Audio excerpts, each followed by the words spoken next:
Hi there, this is part 2 to how to use Sora. So I have signed in with my employee number, and you'll see that now it has opened up my Hamilton Wentworth District School Board catalog. So you can search in a few ways. One is you can scroll and you'll see that there's popular subjects, and they are put into different headings. You can also search by scrolling through the various headings. Now, all of the books from JK to grade 12 are here, beginning with younger grades. So if at first it doesn't seem like there would be anything there for a high school student, please just keep scrolling and looking. The other way that you can search for a book is by tapping on the magnifying glass in the upper left corner. Here you can search for a specific title or author, and it also says search all of my libraries because you can tie in different libraries into Sora. So I can also put in Hamilton Public Library and see what their catalog holds if I wanted to see something, to see their collection, and they may have something that the HWDSB doesn't have. So I'm going to look for Lord of the Flies to see if we have it. All right, so we do have Lord of the Flies, and you will see that we have 3 different kinds of titles. The first one has a little headset on it because it is an audiobook. The second one is the written book, and the third one is a guide to the Lord of the Flies. You'll see at the bottom that I am already tied into Hamilton Public Library, and I could show you later how I did that. So if I was interested in borrowing Lord of the Flies, I would click on Borrow.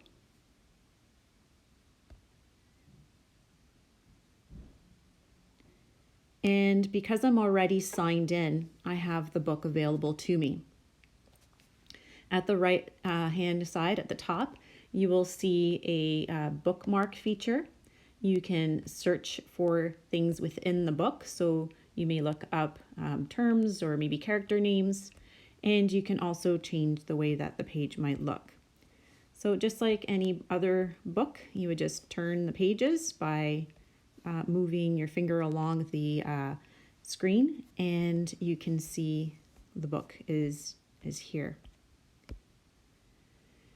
At the bottom is a little scroll bar, so you can skip ahead or you can go back. You can also at the bottom right sync it with another device. So you might want to start reading on your iPad and then maybe end up reading it on your desktop as you're writing an essay or something like that. So I'm going to close this, and now I want you to see that at the bottom there are a few different options. One is Home, which will bring us back to the start page. One is Explore, so that you can look at what else we have in there. The third is the Shelf, and the fourth is Me. So there's some ways to gamify your reading, and so I won't really get into that today.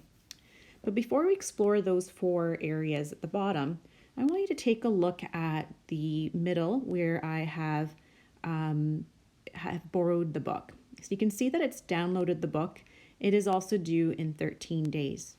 Now the nice thing about ebooks is that you will never be fined for a late book because the book will be returned automatically. If I wanted to renew the book, I would just click on the area where it said due in 13 days, and I would then see this screen where it says renew, return, or send to device. Now send to device is a good option if you don't want to use Wi-Fi or you just want to have it on the device, but it will still return the book.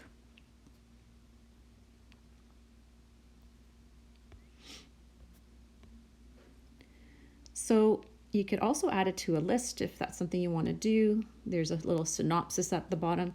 But what I'm interested in doing myself right now is returning the book because I don't actually need it, and I'd like to be able to return it so that somebody else has an opportunity to use it.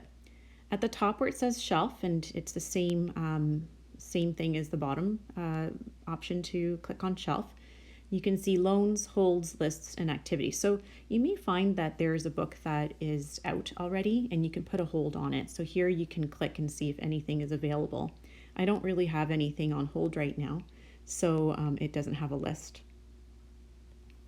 So this is my shelf, pretty empty right now because again, I have not really done anything other than return the book. In the middle, you can go back to find a book, or you may opt to do something else.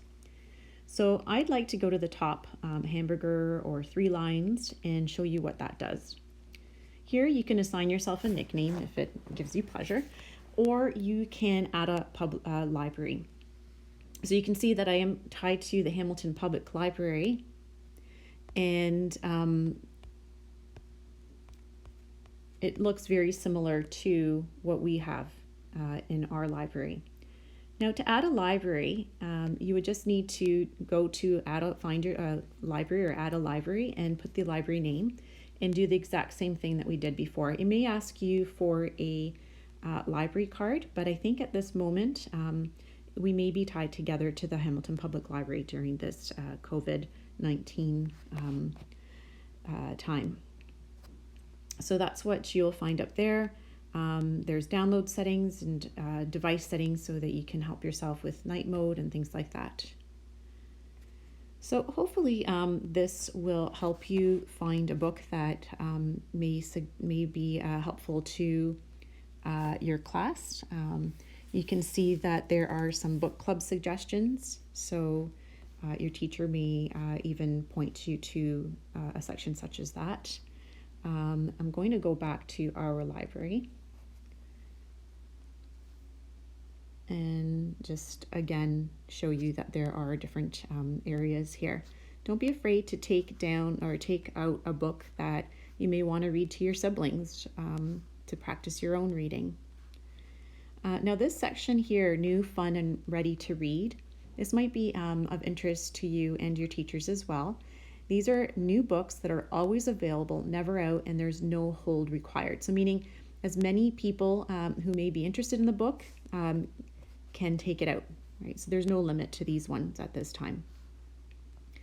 So you can scroll through them and see if a title that you're interested in is in there, or you can search and explore under the magnifying glass.